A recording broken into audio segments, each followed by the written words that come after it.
Setting up the live stream now.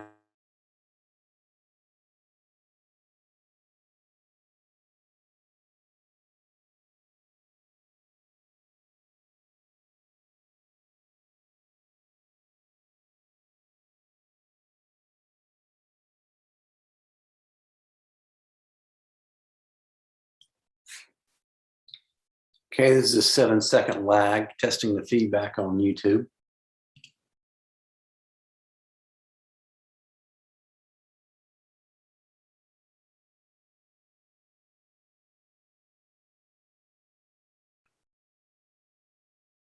Great, no feedback.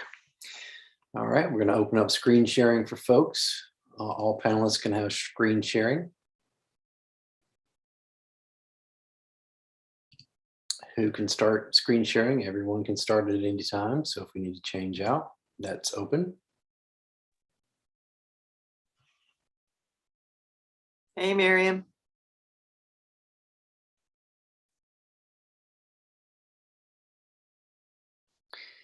Some folks takes a few minutes to get their settings up and running. Setting the. Hey, Mary Jo. Hi, Miriam. This is Terry. Hi. Thanks for Hi, being Terry. How are you? doing well.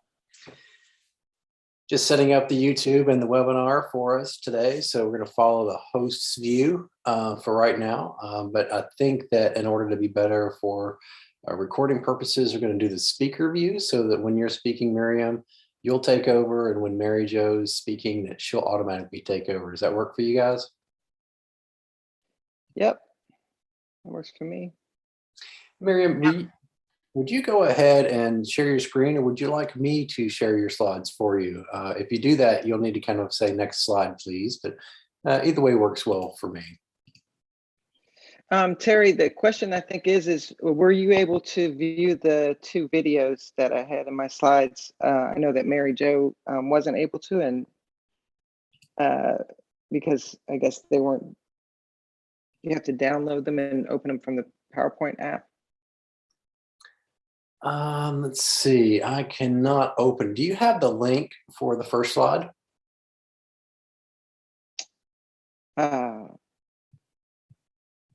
Let's see. I mean, I can just go ahead and share them, and I'll just share it. It's fine. If you could just copy and paste the link in there, I can manage that on my end when it comes to the video and take over. Oh, the link to the video? Yeah. Are you saying? Mm-hmm. Yeah, it's just it's a really short little video, so it's not like a big thing so it's just like from a video of little kids going through the woods on their bike, and then Right. I just don't see it in the download version that I have here. I don't have the link in the notes of either Okay. one. If that was what I was really just trying to get to. If that's the case, then I can kind of set that up as kind of, I'll take over the screen share and give it back to you during that time. Oh yeah, I mean, you can drop it in the chat if you'd like, if that's easier. I think what's easiest is I'll run my whole slides, and then that'll be just share the screen and run my whole slides. So if I can share now, and you can go ahead. I just want to make sure that.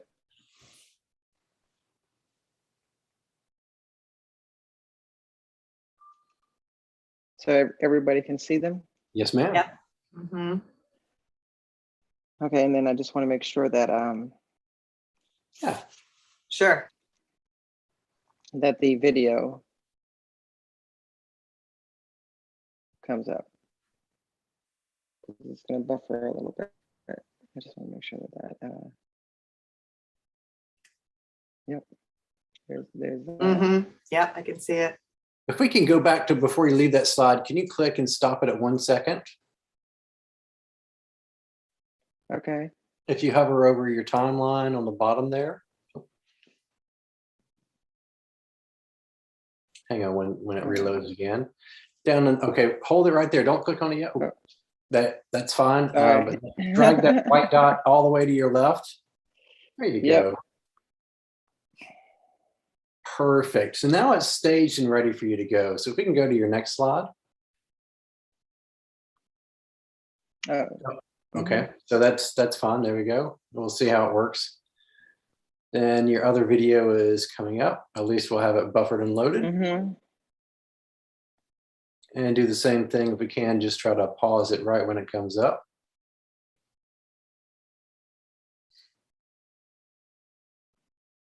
Yeah, and you can slide it back. Okay. Perfect. And now we can go to your one of your dots there. It goes back to the beginning, maybe the circle to the left, the second one.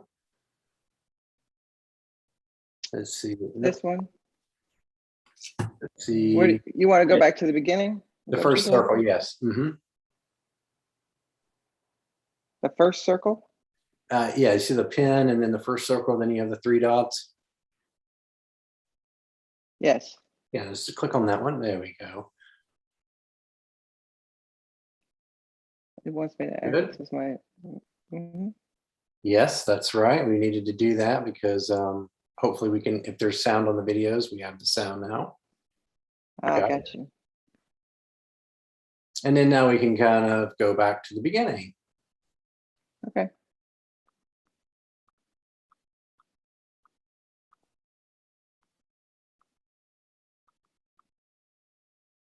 Good.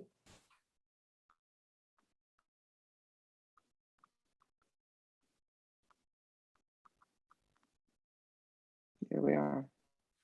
Perfect. There's a little bit of a lag. If there's any extra windows you have open on your computer, maybe we could close those down, but everything looks pretty good on my end. How's it look to you, Miriam? How's it look to you, Mary Jo, Heidi? Everything looks, yeah, looks good to me. I'm also noticing the closed captions at the bottom of the screen. So that seems to be working well. Good. Yep. Fingers crossed. Okay. Are you gonna just go ahead and take back sharing, or do you want me to just stop share? It would be great if you would stop share. Otherwise, it's a 2-step process. Okay. Excellent. Miriam, the only thing we haven't tested yet is your camera. Would you mind, if you're okay, just to make sure we have your camera set up? And same thing for you, Mary Jo, as well.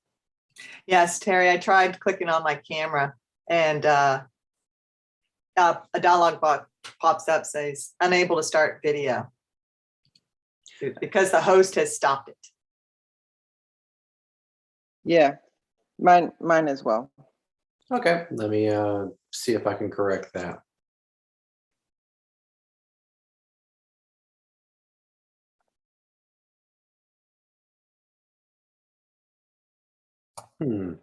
We all signed in as presenters. I'm a panelist. I don't know if that. Sorry, a panelist, yes. Let me, my impression was that we signed in and then it,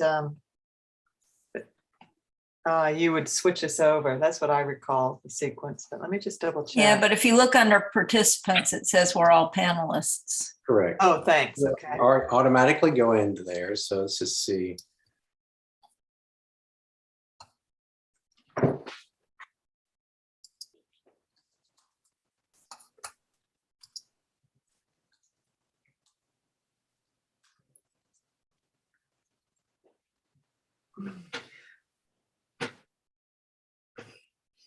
Okay, Zoom meeting controls.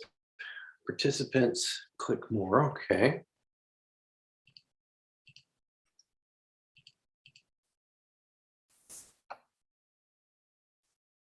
I thought maybe you could just click on the video in the panelist screen and it would undo it.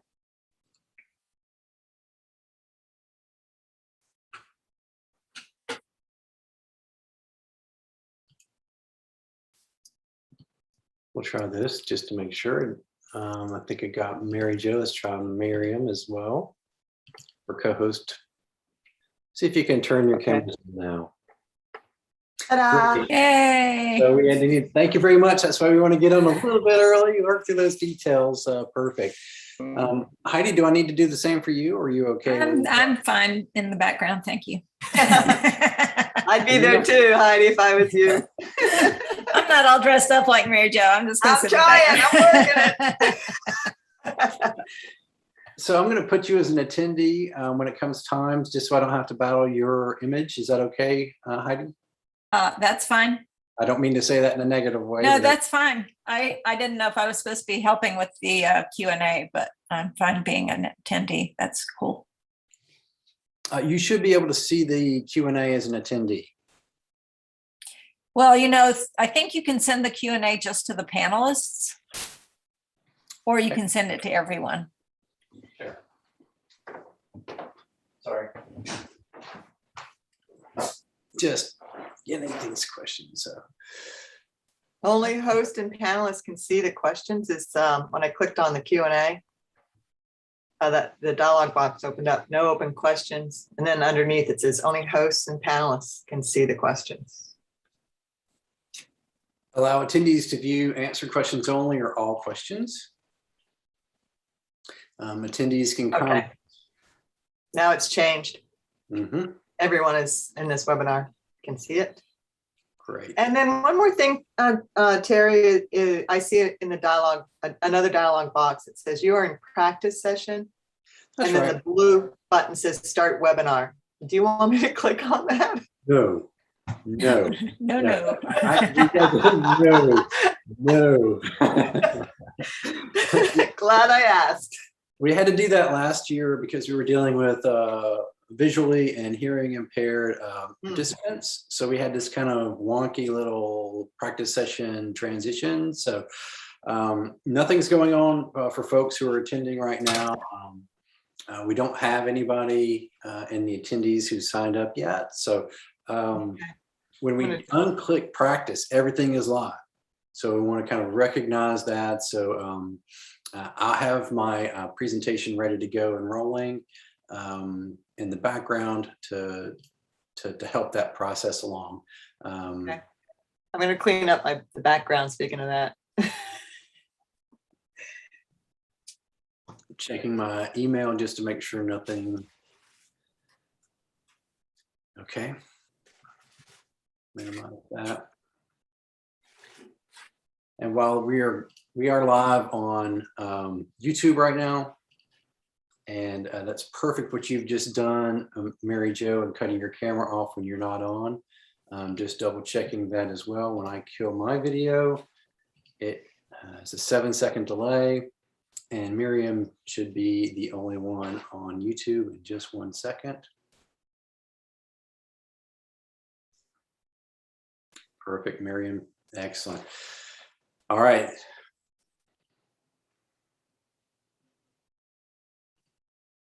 So we're 4 minutes away. Any questions that anybody has? I'll just give a quick little run through. I'll introduce myself. We'll let the background of our sponsor logos run for just a minute, and I'll say something like, while everybody joins, we'll get started in just 1 minute. Thanks for being here. Thanks to all of our sponsorship, and we're going to be turning it over to Mary Jo Gellenbeck, one of our board members, to introduce Miriam Kenyon. Mary Jo, and then I'll kick it to you. Does that sound okay? Terry, Yes. are you going to say anything about people putting questions in the Q&A? Mary Jo, did we talk about that? And I think you were going to pitch that piece, right? Yes, but And I've also got 2 links that are referenced in Miriam's presentation. I'll mention that I'll be posting them in the chat. And Heidi, I liked it's kind of like last minute, but you mentioned helping with the Q&A. What if is it possible for us to copy a question that's been posted in the chat and then put it in the Q&A? Just so that I think I could do that. I think I could just copy it and stick it in there, and then it would go straight to you. Yeah. Because I'll definitely use the Q&A Will for the do. questions. Thanks. I appreciate that support.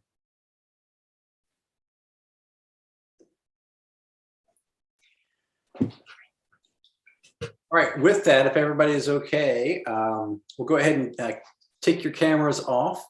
I'll start the screen share for the webinar or our sponsorships rather. And then when you hear me talking over that, know that you'll be up next, Mary Jo, and then Miriam, you'll start your screen share. When you get done with your screen share, please hit stop screen share, and you guys can begin that conversation with our attendees. Yeah, Terry, great. Thanks for that walkthrough. And Miriam, I wanted to just let you know that if you have flexibility to hang on a little bit past the 45 minutes, 12:45, we're happy to do that to continue answering Q&As, or if you need a hard stop, just let us know. No, I have some flexibility. Mhm. Okay, great. It's completely your call. Thank you for that. Mhm.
Okay, we're going to start the webinar, so it's now live.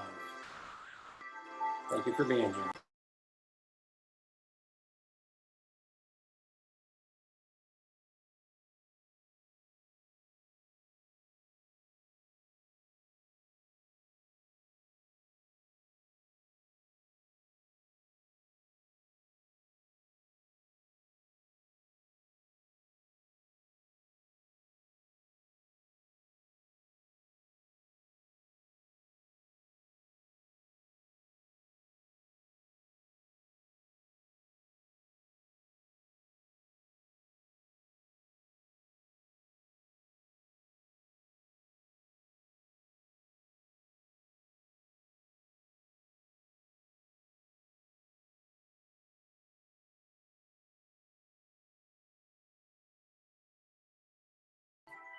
Thank you for joining Bike Walk today. We're going to get started in just a few minutes.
Thank you, everybody, for joining us today. We're going to go ahead and get started on an incredible presentation to start off our pre-summit series for our 10th annual Bike Walk North Carolina Summit. First up today, we're going to introduce Mary Jo Gellenbeck, one of our board members, who will be the lead, and introduce our main speaker today, Miriam Kenyon. I want to thank everybody for joining today. Thanks to all our sponsors, the Governor's Highway Safety Program, and all the amazing participants and members and donors who have made this 10th annual Bike Walk North Carolina Summit possible. So Mary Jo, if you're ready, you can. Oh, thank you so much, Terry, for that lead, and welcome to the pre-summit program, everyone. I'm uber excited to introduce you to Miriam Kenyon, the Director of Health and PE in the Washington School District. But before I do, I wanted to introduce myself. I am an active transportation advocate based in Raleigh, North Carolina. I started my career when my 15-year-old twin sons decided that they don't want to learn how to drive a car, they don't want a driver's license, and they're currently 21 and they're still no closer to getting that driver's license. So I was really, part of me is concerned about them being active transportation users. And so I dove deep into this field of work. And recently I came across information that we've had a 70% drop in our children walking and cycling to school since the 1970s. And so I realized then that we have had almost a generational loss in transferring that particular skill to the next generation, which it's been done traditionally here in the United States. So I contacted my colleague, Fanula Quinn, who the founder of Discover Traffic Gardens, based up in the Washington, D.C. area. And I wanted to explore with her my interest in featuring bike education in elementary schools. In the same vein that when the Holland transitioned from a very car-centric infrastructure design into a more multimodal leader in that particular area of transportation, they too had to transition from the loss of bicycle riding to bringing it more so that people can access their infrastructure and use it. So I'm exploring this topic with Fanula, and Fanula keeps talking about Miriam. And Miriam has done this, my eyes grow bigger, Miriam's done that, as she continues to explain how Washington, D.C. has implemented bike education in all of their second grade program, district-wide. So I stopped Fanula and I said, Fanula, who is Miriam? And she says, oh, Miriam Kenyon. She's the Director of Health and PE for the Washington School District. And she was instrumental in launching this program back in 2015. And because of it, we've had now hundreds of thousands. And Miriam can tell you the more detail. But I knew when I had listened to Fanula's story that I needed to introduce myself to Miriam, and I wanted to broadcast what she's done in order to inspire us all to move forward in implementing bike education in our elementary school PE classes. So with no further ado, I introduce you to Miriam Kenyon. Miriam, the stage is yours. Hi, everyone. Thank you for that introduction, Mary Jo.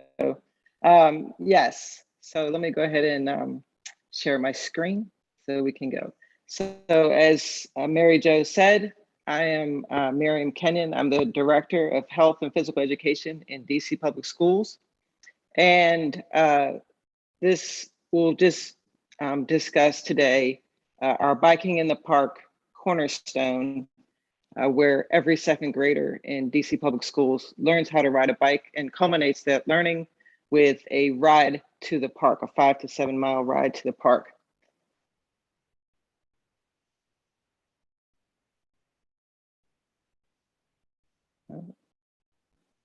There we go.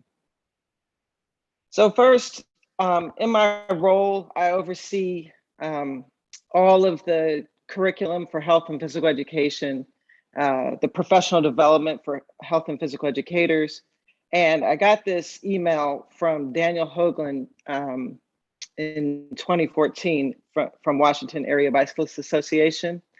And he sent this email. He was doing the bike education. He was setting up the rodeos and things like that and going from school to school, teaching bike safety. And in that email, he said two things that really stuck out. One was that he was spending a lot of his time actually teaching the skills of how to ride a bike because kids old as 5th grade did not know already. And so that was something that just really floored me because I couldn't believe that, students didn't know how, there were so many that just didn't know how to ride a bike. And I was trying to figure out why that was, what was the reason kids didn't have, this skill. And the other thing that he had in his email was something about balance bikes, which I had no idea what it was, but I quickly Googled it and found out. So I learned about balance bikes from him. So that's sort of where it all started. And at the same time, in our organization, we had this thing called Cornerstones. And Cornerstones is in every country.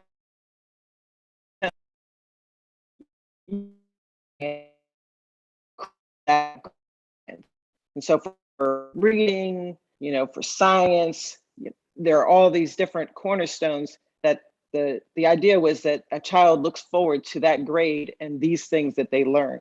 And so for physical education, we made it every 2nd grader learns how to go on a ride, learns how to ride a bike safety, and culminates that ride with a ride in the park. So the cornerstones provided the structure to ensure all 2nd graders engage in the lessons. We have 80 elementary schools. So that's, lots of kids, for about 4,000 each year. Cornerstones also funded half of the fleet of bikes. And initially, I thought we would share the bike fleets with 4 schools. So we would have, them rotate 4 times. However, we switched that at the very beginning and only have it rotate twice. So one school shares a fleet. So one school can do it in the fall, and then another school can do it in the spring. And it also, these cornerstones funded half of our balance bikes for pre-K. And the idea was that kids could learn how to balance first and hopefully have some of those skills prior to getting 2nd grade so that we can increase sort of that participation in the rides from every school. Cornerstones also funded the stipends for our curriculum. So Mary Jo has a link that has all of the curriculum that's available for free to everyone. And that was sort of the deal in our grant that we would share it. So that's one reason why I've shared this sort of with anybody who wants it. And then Cornerstones also provides the maintenance and move costs for our fleet of 1,000 bikes. We also partnered, and I guess this was part of one of the reasons why it really happened is I reached out to DDOT and Safe Routes to School in DC and told them that, I was planning on having every 2nd grader learn how to ride a bike. And the person at that time who was the head of Safe Routes to School told me, "You made my whole year." And I did not even understand what she was talking about, but she then offered that they would pay for all of the bikes or the second half of the fleet of bikes. And then also our balance bikes. They collaborated on the curriculum and our initial training. and also added it, this is key, we added it to the Vision Zero plan. And what that does is, one, helps for other folks who want to do work to support our program in different ways. They can apply for grants through the Vision Zero program. So that's how we've gotten certain things. And I've worked with, for example, Fanula in the traffic gardens.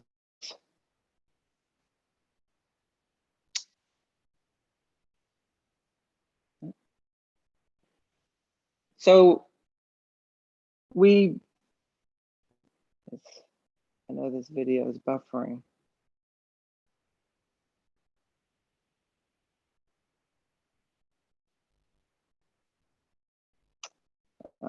Well, this video, hopefully it's gonna come up soon.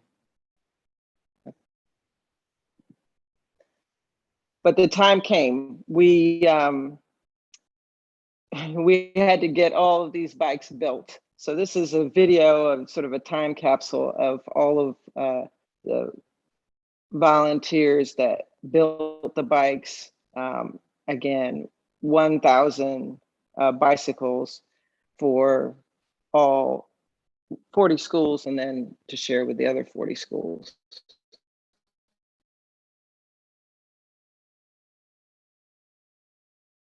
We also had a lot of support from the community. So we have Gearing Up, which is a local nonprofit bike shop that did a lot of pop-up bike shop fixing bikes. Folks were, that was one of the reasons why kids weren't learning how to ride a bike, because they didn't have their bike fixed. So, if they had a flat tire, they weren't, able to ride their bike. And so it was a simple fix that these pop-up bike shops did. Also, as Mary Jo mentioned, Discover Traffic Gardens and our partnership with Fanula.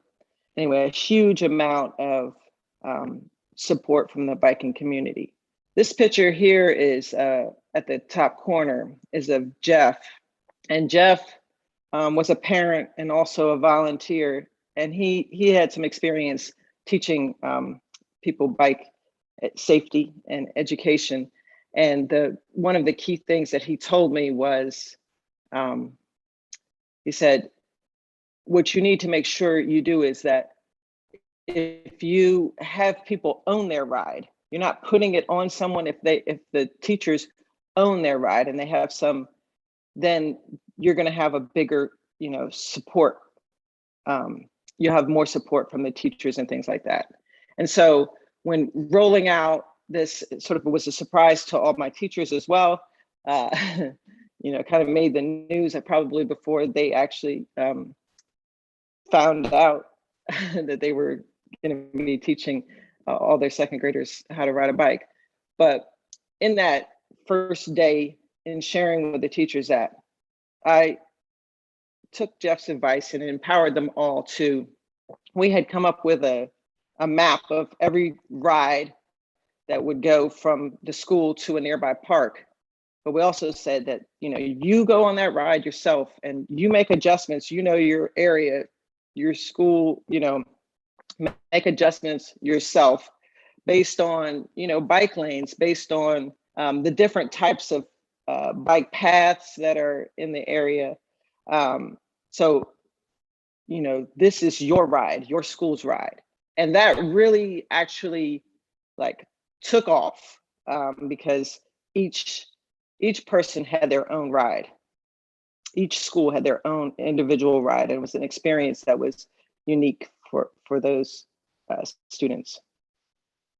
We also have a pretty hefty logistics, especially in the first year, where we had volunteer lists, the teacher training, these sets of bikes, and we numbered all the bikes and then have to move them all and make sure that they're maintained prior to students riding them. We also teach the teachers some basic quick fixes on how to, get the bikes working. If there's something small like the brakes not, brakes are rubbing or things like that. Just quick fixes and some tools for them to make those, and also understand like when a bike should be removed from the fleet, if there are any like cracks in the frame or things like that. So like I said, lots of spreadsheets, lots of you know, making sure that we keep track of all of that. And again, when we sort of announced this, I took a picture of like all of these bicycles in our warehouse. You know, the first sort of week of school, media folks were reaching out to get, you know, this story out. And again, if anybody, you know, has worked in schools, like that's not what we don't teach kids how to ride a bike on the first couple of days of school. So we, you know, it was, you know, trying to get this started as quickly as possible, but also, you know, having kids, you know, start school in their normal way. So it wasn't until about probably 3 weeks into, this says September 1st. So that was like the first week into second week into school when the media was already out looking at the, you know, lessons.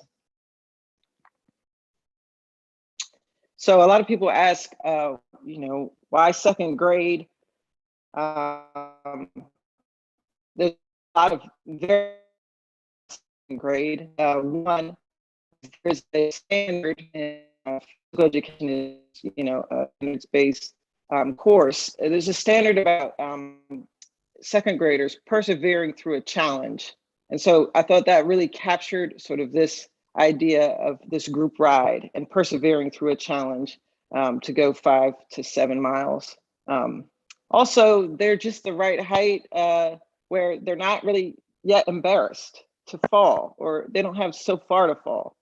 They're not embarrassed that they don't know how to ride. Usually if you waited till fifth grade, some kids may be, you know, way more embarrassed that they don't already know how to ride. And then lastly, when I was 7 and in second grade, my dad and family took a bike ride from DC to Harper's Ferry. And I remember, obviously, that ride was huge for us as a whole family. My younger sister was 5 and riding as well. And so I remember that I never got tired when I was 7. And so that was one huge reason, like, kids are so resilient, and they don't, you know, when you're 7, you're not really thinking about how tired you are. So that's another huge reason why it's second grade.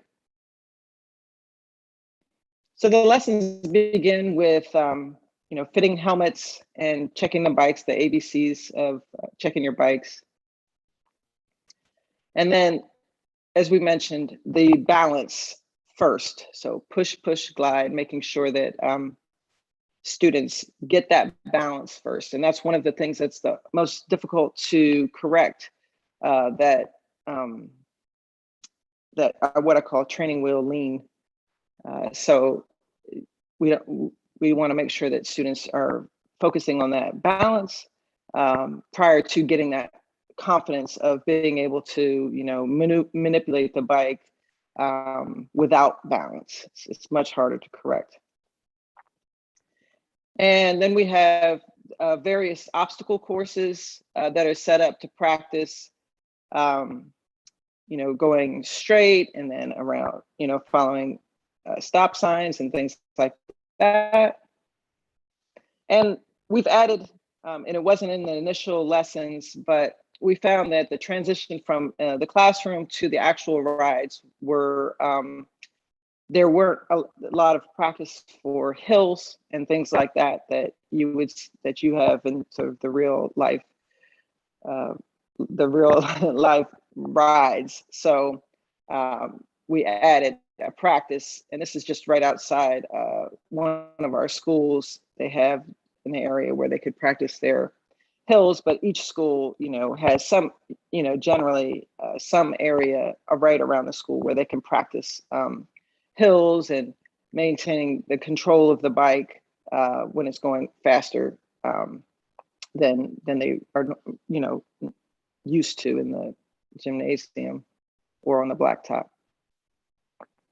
And then we also practice that group ride and the spacing and making sure that students, keep the spacing and they understand that it's not a race. We're not trying to go faster or things like that. But the important thing of a group ride is to stay together, and that I always tell the kids, especially the ones that really like to be in front, that the most important role is in the back, because you're making sure that everybody's safe in front of you. So then that kid really takes ownership of the back of the ride instead of leaving everybody behind. And each ride is different. We have rides that go from, obviously 2 different parks using the street and the bike lanes, and also some that go off road.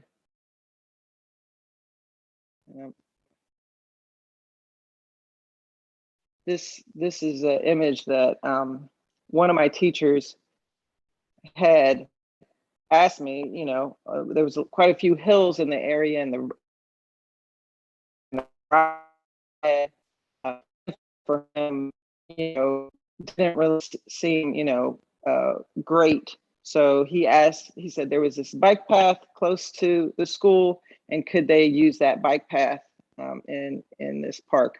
And so I was like, well, is it safe? And he said, yes. And so then I'm hoping this keeps buffering. So, but anyway, I saw this on Twitter of kids riding, here we go, off-road. And so I didn't really realize that it was an off-road ride, but anyway, it was safe and the kids really enjoyed it. And as you can hear, those are screams of joy.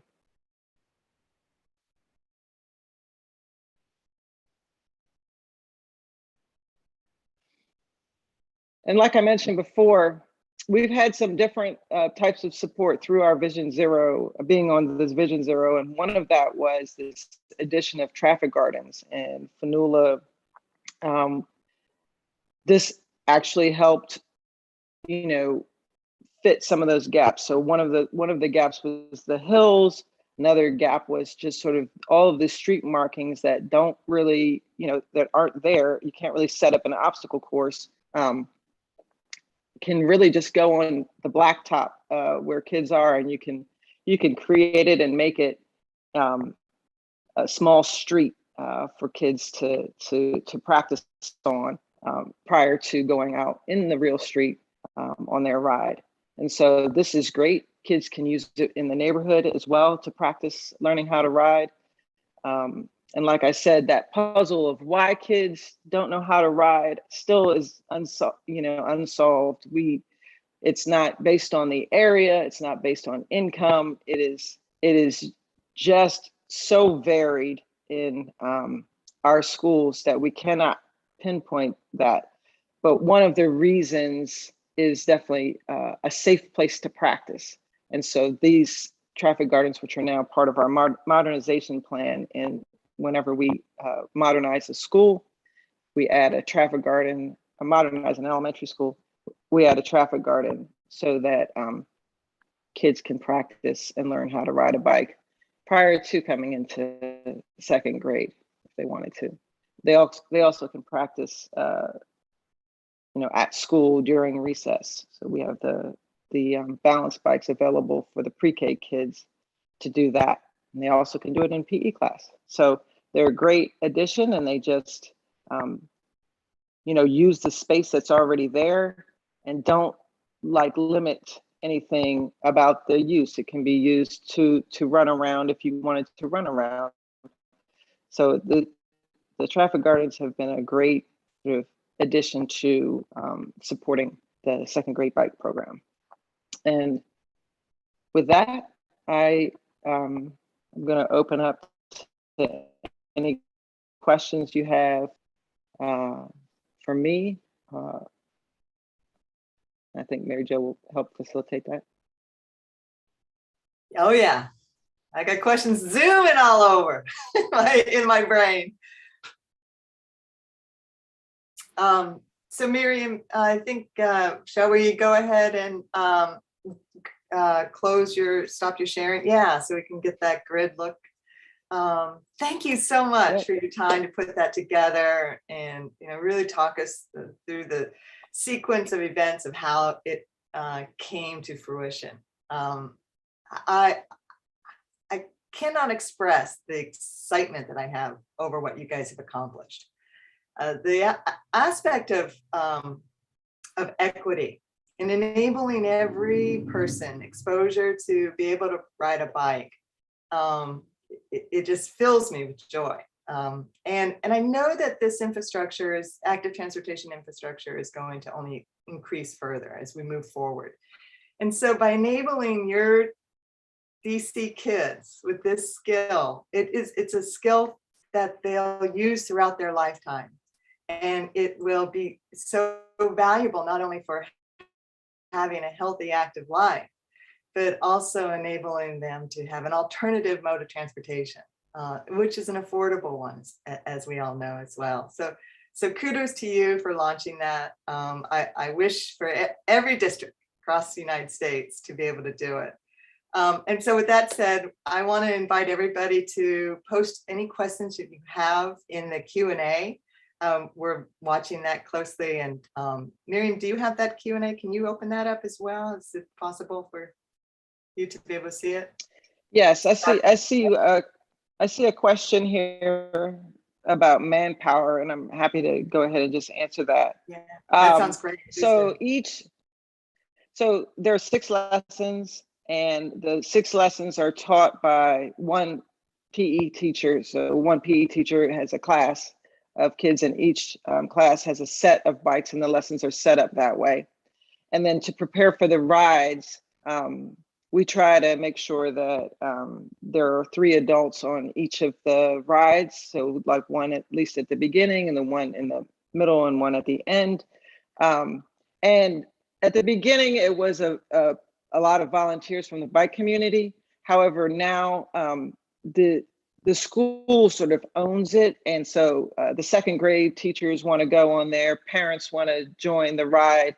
So it really has taken off to be less of a that manpower sort of having to for us to support it centrally, and more of something that is just people are participating in their school. They look forward to it, and parents especially, want to join. So. Well, that's a great lead into one of the questions that just popped up. And it really is about parents giving you permission, which is a huge obstacle. As a parent myself, and I became concerned, and my kids were teenagers when they were little, it's even more. So the question from Ruben Moore is, how receptive were parents to this program? Did any not want their children to participate? And I don't know, I hate to interrupt because I know you got all the answers, but isn't the working relationship with the Safe Route Partnership helped in assisting the school district to onboard parents? I would say that what they've helped is with a lot of the curriculum and a lot of the the support with how to do the lessons, and I think that just parents have been like super supportive of this, so half relieved too, because they haven't necessarily spent the time to teach their kids how to ride, or don't have the time, or so we have some relief that we're doing it and the kids are going to learn in the school, as well as there's just been a lot of support from the biking community. So that really helped through media and all of that. This is a thing that we do in DCPS, and so well, which leads me into asking you about how you set up the program to be like a full semester. So you have your fall class, and then you have your spring, and you've paired the two schools. And can you explain why you've extended it throughout that full semester? Yeah, we found with the weather, with all of the different things that occur in the class, the flexibility of having the bikes there and accessible to the teachers for the semester, which is 18 weeks, just allows for them to plan better and for the lessons to actually occur. Like we didn't want to feel that pressure to move a fleet of bikes before they finished their lessons or got their ride, because it would have sort of a trickle down effect. So it really helps for every school to be successful, just having those bikes accessible there at their school for those 18 weeks. Yeah, that's right. And it gives the program, you keep revisiting it, which I really appreciated too, since it's extended over the course of that many weeks. And then one of the lessons learned that you brought up was that starting even with the younger age groups. So second graders were ideal. I remember when Fanula was telling me this story, we chuckled because over the concern, how people are usually going with the older age groups. And so she says to you, aren't you a little concerned about it being so young? And she remembers you saying, we teach them archery. Teaching them to ride a bike is nothing. But going in that age group where they're still small, their bodies are still low to the ground, they're still eager to learn. The ego really hasn't kind of manifest itself. But even then, you discovered that we could actually go a little bit younger. And is it true that you replaced all of the tricycles in the schools district with the balance bikes in order to support this second grade class? Yep, absolutely. So yeah, absolutely. We teach kids how to shoot archery. We teach them how to use a knife in health class to create meals. So we have a lot of safety standards, and this is definitely, I was not a worry for me about second grade. But also one of the things that really bothered me were these clunky tricycles, and I really wanted the idea. So the kids with the tricycles, they would just ride and sort of crash into each other, and it wasn't. They weren't, using it, in a way that was gonna help them be better cyclists.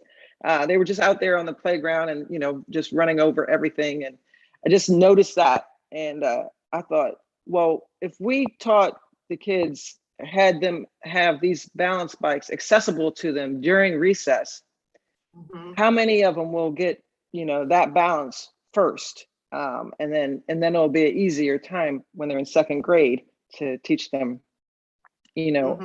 all of the other things about riding a bike.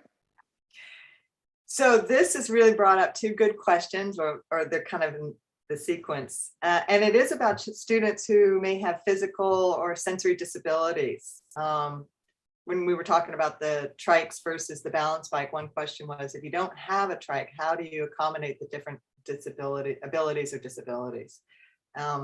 And the other question was, for students who do have those, how do you handle the need for adaptive equipment and modifying the bicycles, for example, in second grade? Yeah, that has been one that is, again, our role is to really try to make sure that all kids learn how to ride. So if they have a disability that prevents them from doing that, we want to try to give them the experience as much as we can. So if there is a a trike that we can get access to, then we'll we'll use that. We have adapted PE teachers that work with the students. So if they have a student in the second grade and they work with that student specifically, so they'll have access to a bike or a balance bike for the whole second grade time, so that they'll get more time to work on it than their peers, so that they can get that. And then lastly, we have Jeff, who has that bullet bike. And if they're not able to participate, and learn actually how to ride with a bike, they sit in that front of that bullet bike and, get the sensation of the ride and being sort of in front instead of sort of being in the back, like, a child's seat or something like that. They get the whole sensation of the ride and they participate with their peers. So that's the if we're not able to, if the disability prevents them from learning how to ride a bike, that's our other solution. Yeah, thank you for sharing that. I love that solution for it, because it really is about that sensory experience that does fill the body up with, or the mental health, the joy that you feel from this experience of being able to have that sense of rolling. Okay, so then let's go back and talk about funding. Funding is a big barrier for launching it sometimes. Where is this going to happen? Can you share some of the sources that helps to financially support this program?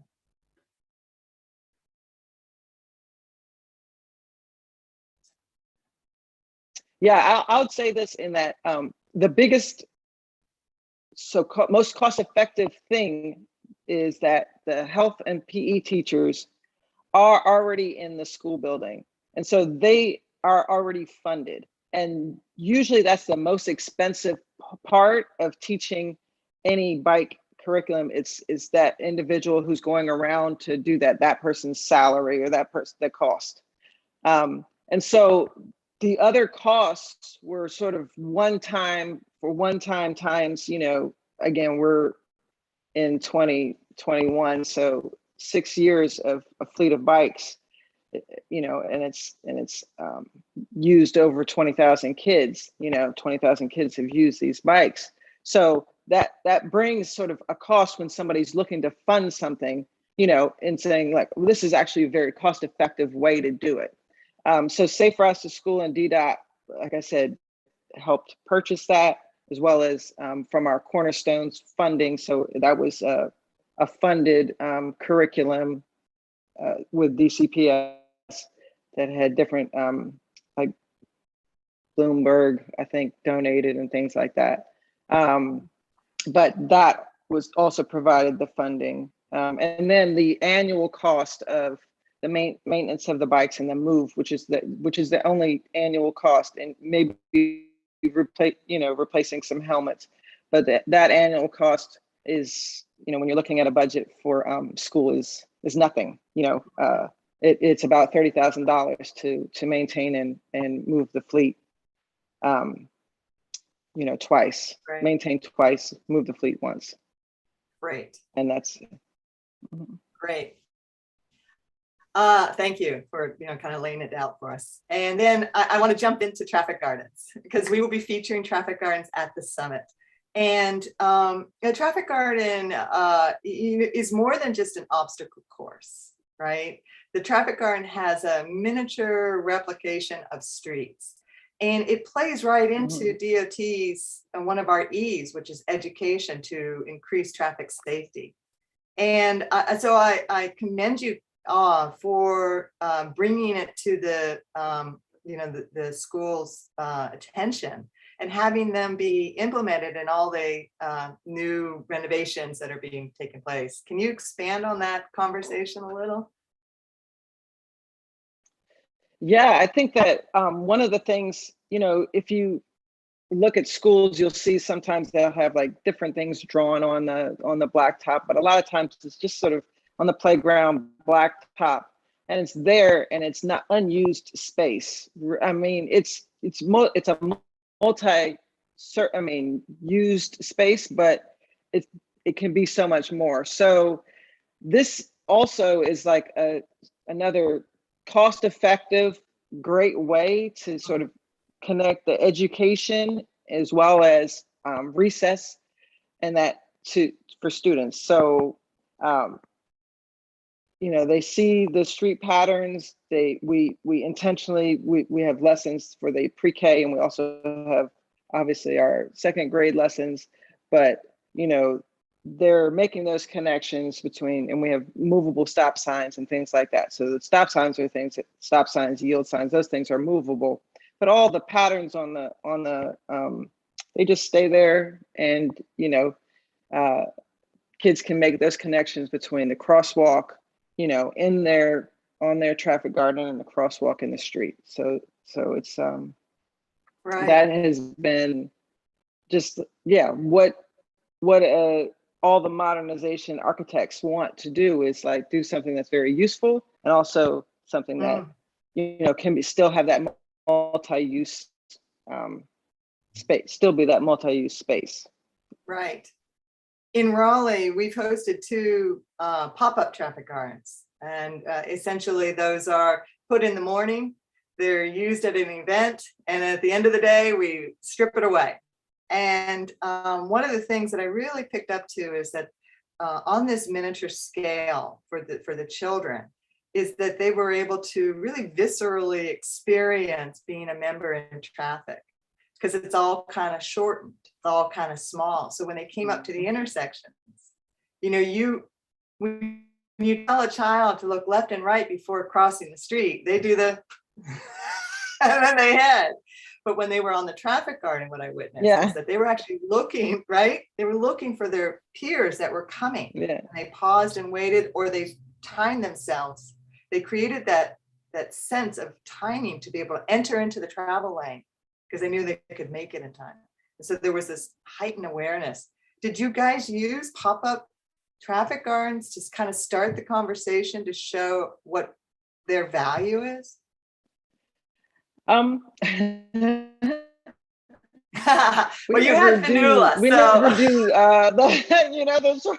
I have Fanula. So yeah, so she was the one who first introduced the concept of traffic gardens to me, really, and I like that idea. And again, with going on to the Vision Zero plan, it was a really nice connection to support our work, with the pre-K kids and also with the second graders. So just like you said, they're little. And so the little kids it's just the size for them to really notice. And then when you see them out on the ride, that connection is there and quickly made, right? They see the stop signs, they see the crosswalks. These things are alive, and so it's definitely supports it.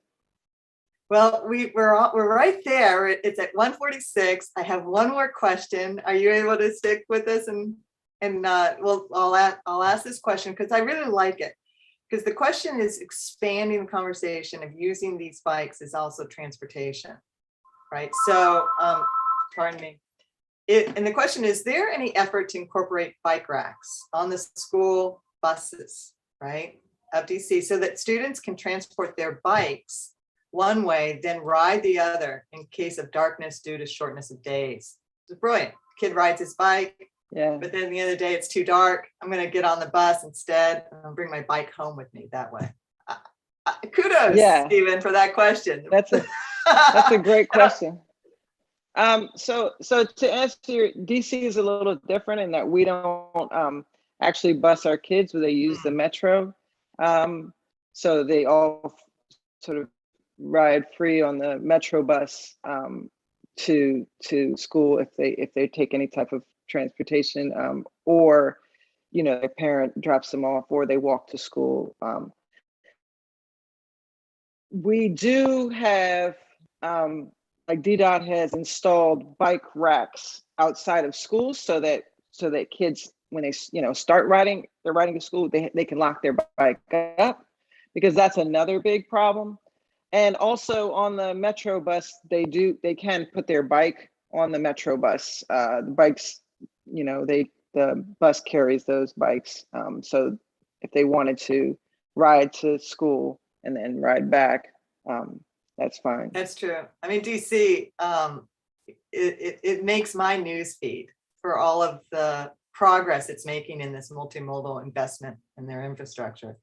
So yeah, we have a little bit of catching up to do here in North Carolina, but I believe in us. I think we're having more and more conversations, more and more awareness for it. So let me just go in. I did get one more question that was dropped in, and it says, it asks, when you first started, how difficult was it to get the school system on board to support all second graders participating in the program? Yeah, that was the sort of the beautiful thing, and one of the biggest challenges that I would say most people have is that this is what, right? I'm in charge of the curriculum for health and physical education. So what I say do is done. And so it really, for me, it was easy because because it was someone in my role. It's harder for someone outside of my role to, come in and convince, a system to do that.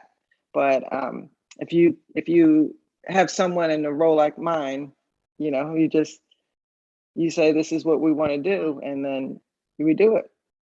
I appreciate that answer, because that gives us guidance to network with people in your position, show them what you've accomplished, and maybe bring their game on to say, oh yeah, we can do that. We can do that. And that's really, my hope for this pre-summit presentation, is to inspire us to get into our community and talk about these needs and the benefits from it. So thank you so much, Miriam, for your time to join us today. This is a recorded session. It's available. You're welcome to share the links to it on YouTube, as well as on our website. And I look forward to continuing the conversation and coming up to DC and seeing kids on bikes there. So thank you.